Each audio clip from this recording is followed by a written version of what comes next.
I got involved in Gestalt in my 20s. I started Gestalt training, but before that, 10 years before that, in my teenage years, I became interested in something called co-counselling, which is a form of peer counselling. And I learned those skills, and they were very useful for me in many ways to help ground me as a teenager and give me some idea of communication and feelings and that type of thing. And so it was a natural choice for me to step in the direction of psychotherapy when I wanted to settle on a career.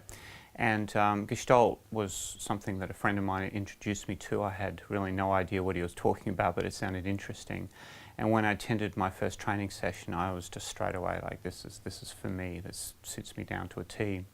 So I did a 3-year Gestalt training at that time in the 1980s, and the style of Gestalt was very similar in many ways to the 70s Peirlesian style that had developed at Esalen on the west coast of the US.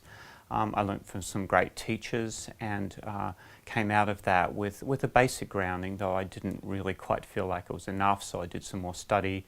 But basically, I launched myself into private practice. Now, the form of Gestalt I was practicing was what I had been taught.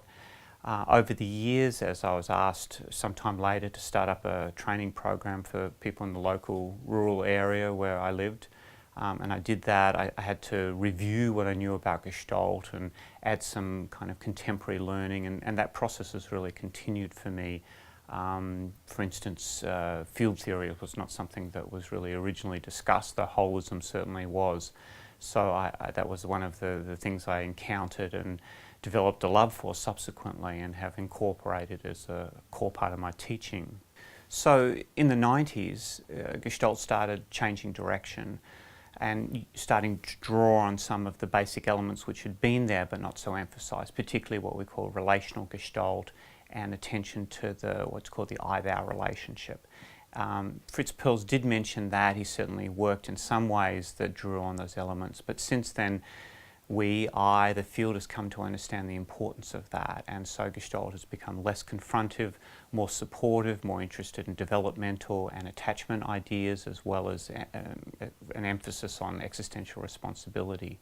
So parallel with those developments has been my own interest in learning and the change in my own practice.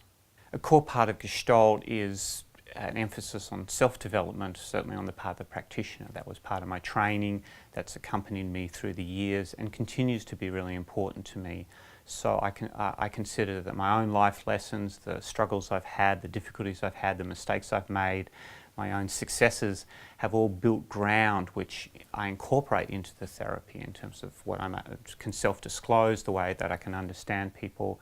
And I'm very committed to my ongoing development and understanding. I don't want to just rest on my laurels, even though I've got 30 years experience at this point.